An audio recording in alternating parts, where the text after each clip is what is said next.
Hi, welcome back. Welcome if you're new. My name's Jordan. Today's video is going to be a vlog reading Harry Potter and the Cursed Child. We went to a lot of bookstores, we explored New York, and we came back. And it was a great time. I bought a lot of books, so we'll go through those as well. Let's get into a travel vlog.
Let's get into my thoughts for Harry Potter and the Cursed Child. So, I have never read a play. Seeing parts where they were like, off stage, so and so said this, or like so and so entered the stage and did XYZ, or like this is their facial expression.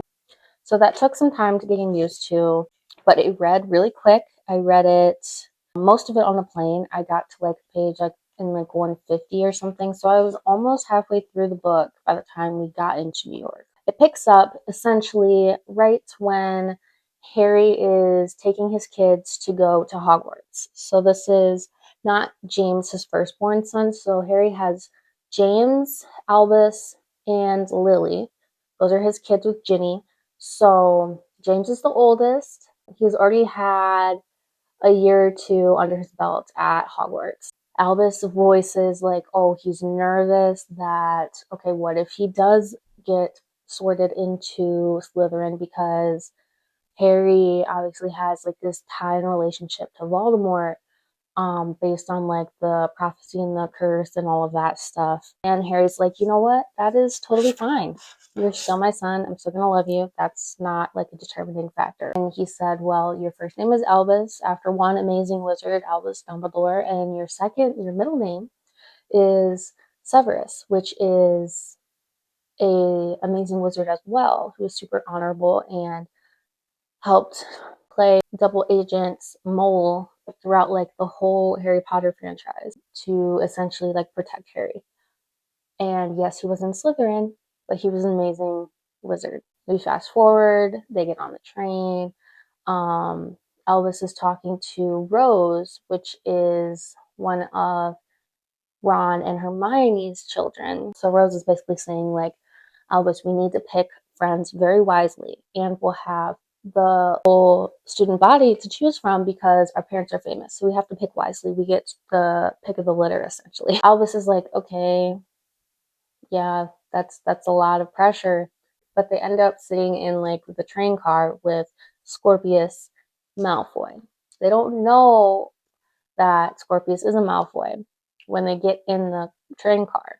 Right off the bat, Scorpius and Albus hit it off. Rose does not like Scorpius at all because she already figures out that that's a Malfoy, and they're not supposed to like the Malfoys because the Malfoys are the enemy, essentially, based on the feud between their parents when they were in Hogwarts. We fast forward to the sorting ceremony and find out that Albus does get sorted into Slytherin. Rose is sorted into Gryffindor, which is to be expected. Everyone is super shocked that a Potter is sorted into Slytherin. We find out that there's this rumor that Scorpius is actually the son of Voldemort because Draco and his wife couldn't conceive, and Draco's dad really wanted the Malfoy name to continue on.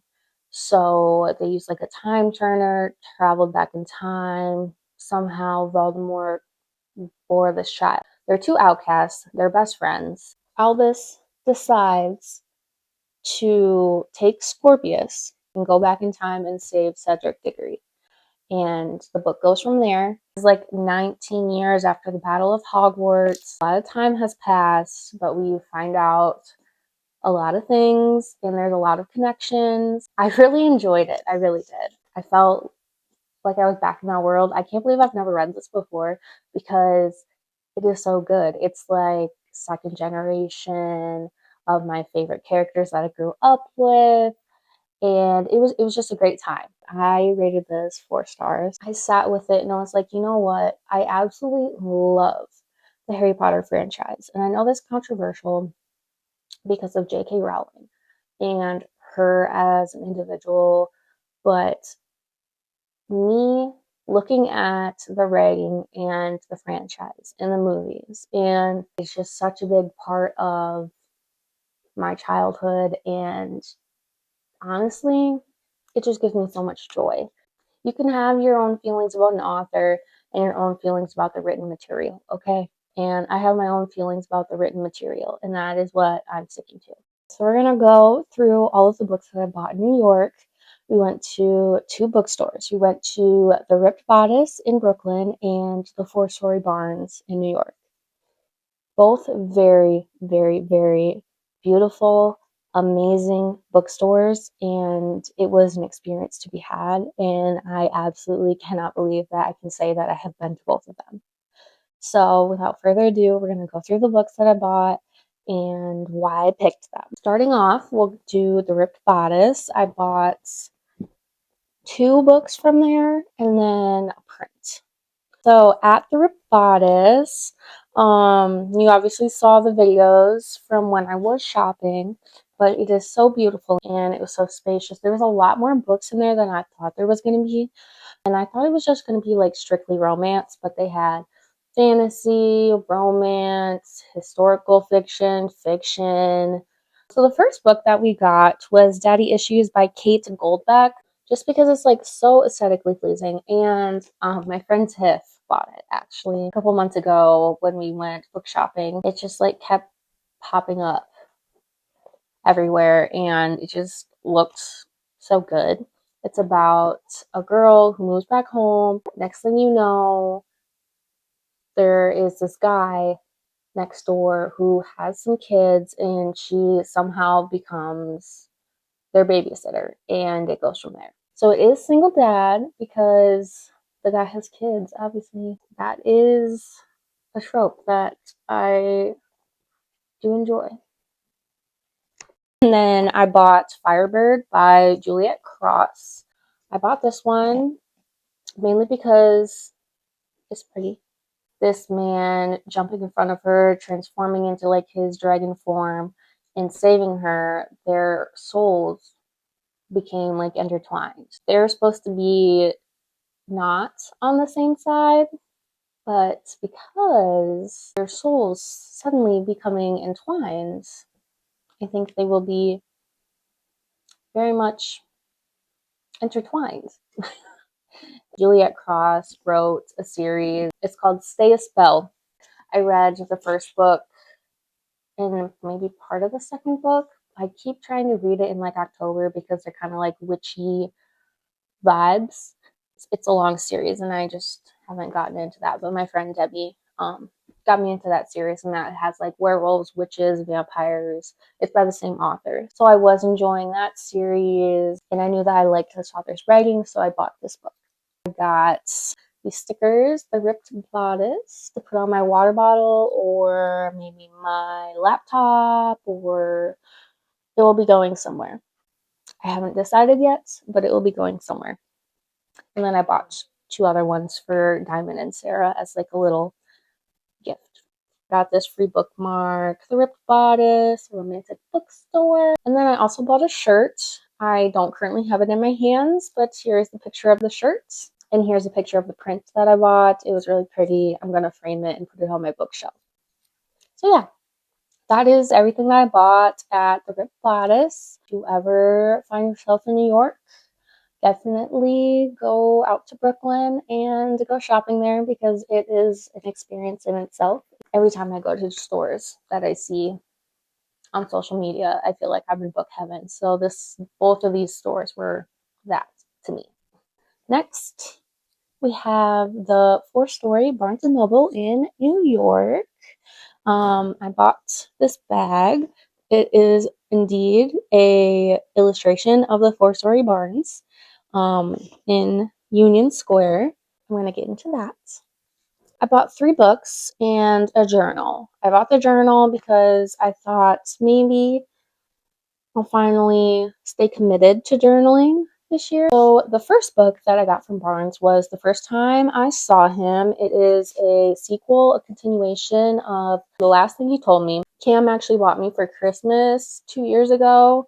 It's a mystery about a man who just up and disappears, and his wife and his daughter have no idea where he is. Like, he just goes to work one day and never comes home. We find out that he leaves his daughter a bag of cash. He leaves him very ominous note with his wife, like she's at work, or I forgot what she does, but she's doing something, and it must have been at school. Like, she either worked at the school or she went to pick up her daughter from school, and this girl runs up to her, total random stranger, hands her a note, and it was basically like, take care of her for me or something. And she's like, what? Like, who is this from? Like, this has to be for my husband. It's like, what else? And she gets freaked out. She has no idea where he is. She basically is looking for him. Long story short, it was a really good novel. They ended up making a show on Apple TV, and we watched it, and it was really good. It was so good. I honestly think the show was a little bit more interesting than the book because they added elements to that, and I don't normally say that about TV shows or adaptations. I honestly have no idea if this happens before or after. 5 years after her husband Owen disappeared, Hannah and her stepdaughter Bailey have settled into a new life in Southern California. Together, they have forged a relationship with Bailey's grandfather, Nicholas, and are putting the past behind. But when Owen shows up at Hannah's new exhibition, Hannah knows that she and Bailey are in danger. Hannah and Bailey are forced to go on the run in a relentless race to keep their past from catching up to them. As a thrilling drama unfolds, Hannah risks everything to get Bailey to safety and finds there just might be a way back to Owen. I forgot that Bailey is Hannah's stepdaughter, and that was a whole thing, is Hannah could not have a relationship with Bailey because Bailey absolutely hated her as her stepmom. So that was a whole element of the story as well. That's what this one is about. That was the first book that I bought at Barnes. The next 2 books that I bought at Barnes are both signed, which played a huge part into why I bought them. The first one I have heard of. I have never had an inkling or urge to pick it up, to read the back, to see what it's about, because I've heard good and bad things about this author. Some of their stories are good, some of them aren't as good. So I've always been well, maybe I'll read that someday, maybe I'll read some of her books eventually. But it was never oh my gosh, I need to read this author's books now. So the second book that I got at Barnes was Till Summer Do Us Part. So it is signed by Megan Quinn. So this girl, Scotty, starts a new job, and it's basically a bunch of men that she works with, and she's trying to impress her boss, and she says something about her husband, and then this guy's but you don't wear a wedding ring, so blah blah blah blah. Long story short, there's a fake dating trope, and it goes from there. I have never heard of this author, have never heard of this book, but The Most Famous Girl in the World. It is a fiction novel. So Rose is mid-bikini wax when her phone lights up with a notification Famed scam artist will be released from prison today. It's been 2 years since Rose, a first-generation Middle Eastern American functional train wreck and reporter for an online journal, The Shred, wrote the investigative article that exposed Poppy as a socialite grifter. Normally, one of her articles going viral would be cause for celebration, but the highly publicized trial that followed turned Poppy into the internet's favorite celebrity, and Rose has been reeling from the aftermath ever since. Although Poppy has served her time for defrauding some of the richest, most powerful men in the world, Rose knows this is only the tip of the iceberg for Poppy's crimes. She just can't prove it yet. At least not without the help of a devilishly handsome FBI agent gone rogue. As Poppy's star rises as an influencer and pop culture icon, Rose quickly descends into a downward spiral of guilt and obsession. Her article created Poppy's fame, so Rose needs to right her wrong by exposing Poppy for the monster that she is. But it's not going to be easy to take down the most famous girl in the world. So this was in the fiction section, but it does sound like it'll have a little sprinkle of romance in it. So I'm here for that, but it is signed. So I bought this and it sounded amazing. So I picked it up because it had the signed sticker on it. And then I read the back and I was like, oh my gosh, that sounds amazing. Let me buy that. Okay, I have one more book to show you guys that I bought. For the longest time, I have been following Jeneva Rose in her sneaky book signings where she like comes in with camera, goes to like a Target or a Barnes or somewhere where her books are. She spins in a circle, grabs a book, starts signing it. And she is an author from Wisconsin. Last weekend, I'm like, scrolling and I see that she is at the O'Hare Airport in Chicago and I just landed in New York, okay? So I was there like maybe 2-3 hours ago. And I see that she is in the Chicago O'Hare Airport and did a sneaky signing at one of the bookstores in the airport. And my friends Sarah and Diamond are going to Arizona the same day as me, just a little bit later. Okay, so I see that this was posted 2 hours ago. And I quick call Sarah. I'm like, hey, did you get on your plane yet? Like, oh my gosh, if you need to go get these books, like, I need her book. I need it signed. I have been waiting and waiting and waiting to buy A Perfect Marriage because I love the book. I want it as a trophy, but if I'm going to get it and I've already read it, it has to be signed. And it has to be one of her sneaky signings. She's like, oh my gosh, I can't believe it. But even if I wanted to, I can't go because we're already like about to board the plane. And I was like, oh my gosh, what are the odds? Hold on. Wait a minute. We're flying home from New York. We can go to that terminal when we land and see if there's any there. But, anytime this girl goes anywhere, they sell out immediately because she'll like post. If you're in the area, I sign these books, go get them. And they're like sold out in hours. We come back to Chicago and as we're landing, I go on Facebook and I'm like checking her page, okay? I'm like, they're going to be sold out. Of course they're going to be sold out. It's been days.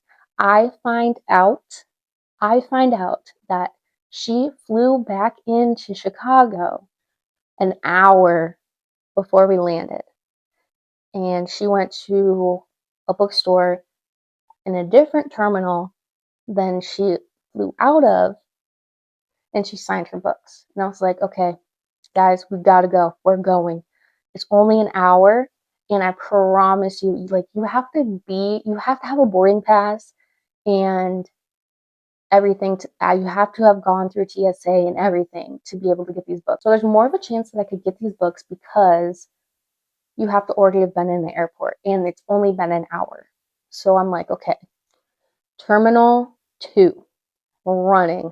I'm like, I am getting these books. So I get there and I'm like, where are her books? I see one book, but I already have that book. I'm going to buy one for me. I'm going to buy one for Sarah. I'm going to buy one for Diamond. I go up to the sales associate and I'm like, hey, do you have any Jeneva Rose books? And she's like trying so hard not to smile because I don't know if she was there when they were signed, but she gave no indication that she was. But she was like, oh my gosh, she was here a couple of days ago at a different location and all her books sold out in like 4 hours. And I was like, mm-hmm. I'm just like, please bring me to the books because that's what I want. I want these books. They are all signed. And I feel like I was rewarded by being able to get a signed copy of a book that I have been waiting and waiting and waiting to get for so long. So I got The Perfect Marriage for me. I got a copy for Sarah, but they only had 2. And both Sarah and Diamond wanted that. And I knew both Sarah and Diamond read The Perfect Marriage, The Perfect Divorce. I know both of them did not read Home is Where the Bodies Are. I have already read that. I've already owned it. So I wasn't going to buy that one for myself, but I did buy one, and I said, you guys can duke it out. Like, whoever wants whatever one, duke it out right now, because I only have these ones, and you both already have the hardcover of A Perfect Divorce, so I can't get you that one because you already have it. You don't want a signed copy of the same book. I'm excited to give them that and their stickers from the Ripped Bodice as like a little, here's my gift to you from my New York trip.